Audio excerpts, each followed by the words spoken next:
Hello everybody, I'm Kat, and today I'm going to be showing you my August wrap-up and September TBR for 2017. I apologize if I sound a little congested. I'm just getting over a cold that I've had for like a week now. In the month of August, I only read 2 books because I listened to them both on audio. I started school this month and I haven't had as much time to read, so audiobooks have been a huge help. The very first book I listened to in August was Once and For All by Sarah Dessen. I honestly would have DNF'd this book if I didn't listen to the audiobook. This book follows a girl named Luna, and she does not believe in true love. It's pretty ironic though, because her mom runs this wedding planning business. Her mom's entire business is literally based off of the idea of true love, but Luna does not believe in true love because her own first love ended tragically. But then Ambrose enters the picture, and Ambrose is this happy-go-lucky guy who really likes Luna, but Luna doesn't want to put herself out there again after what happened with her first love. So Luna and Ambrose then dare each other to try and be more like one another, and in the end it kind of brings them together. The main storyline of this book was boring. I was listening and I'm like, I don't care about these characters. There is really no tension, but the one thing that kept me listening was that backwards storyline we got. Every few chapters or so we'd get like a flashback scene, and I just kept listening to get more of those because those moments were the most interesting to me and they had the most tension and they actually had a plot.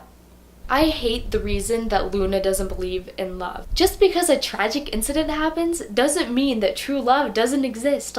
Come on. Anyone knows that. There were moments in this book where I just wanted to talk some sense into Luna because I was like, no honey, you're not believing in true love for the wrong reason. And Luna never got that until Ambrose walked into the room. The main character was frustrating. Ambrose was super annoying. And honestly, the only 2 characters I liked throughout this book was her mom's friend William. For some reason, he really reminded me of Michelle from Gilmore Girls, and I really liked him. And of course, I liked the dog. Those were the only 2 characters I actually cared about in this whole story. I gave this book a 3 out of 5 stars. I do plan on giving Sarah Dessen's books another chance, but I've tried reading her books twice, and I always have such a difficult time getting into them. Like I said before, I would have DNF'd it if it weren't for the audiobook. And the last book I listened to in August was P.S. I Like You by Casey West. This book is about a girl named Lily who writes her favorite song lyrics on the desk in her chemistry class, and the next day she goes to class and someone has continued the lyrics for her. So Lily and this mystery guy keep writing letters back and forth because they realized that they have a lot more in common than they thought, but they don't know who the other person is. This book was really adorable, but it was also really predictable, but for me that didn't take away anything from the story. It was really fun to join Lily in her journey to discover who her pen pal is, but there were moments where she was pretty frustrating and I wanted to tear my hair out and be like, come on,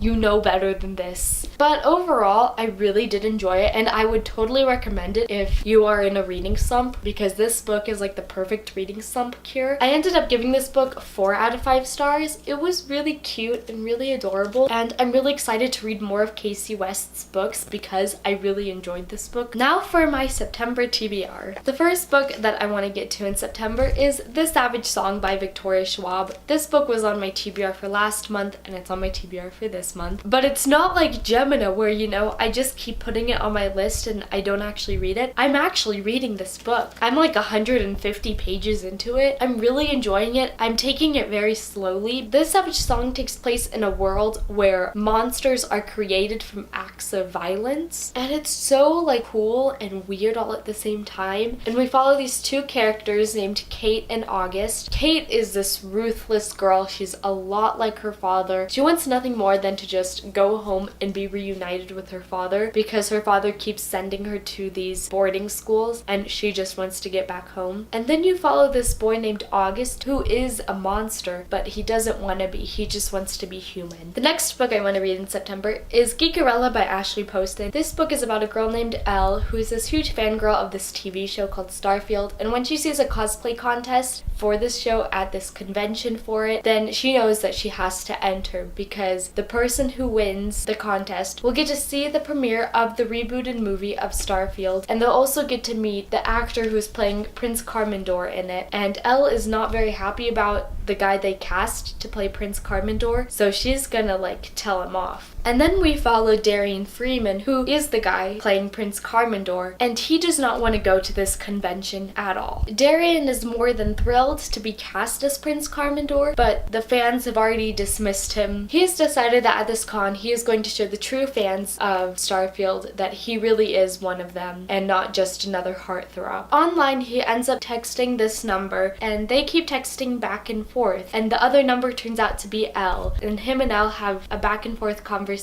all about Starfield, but they don't know who the other one is. This is another book that I'm also currently reading. I am 168 pages into it, and I'm really enjoying it. It's really adorable. And the last book I want to try to get to in September is Tiny Pretty Things by Sona Cherapotra and Danielle Clayton. I'm not entirely sure what this book is about, and I kind of want to go into it without knowing a whole lot about it, but all I really know, it's diverse and it's about dramatic ballerinas, and I'm there. I'm sold because I just love stories about dance. Alright, that is it for this video. Let me know down below some of the books that you read in August and some of the books you plan to read in September because I'd love to know. And if you like this video, give it a thumbs up and subscribe to my YouTube channel. I post videos every Thursday, and I'll see you in the next one. Bye!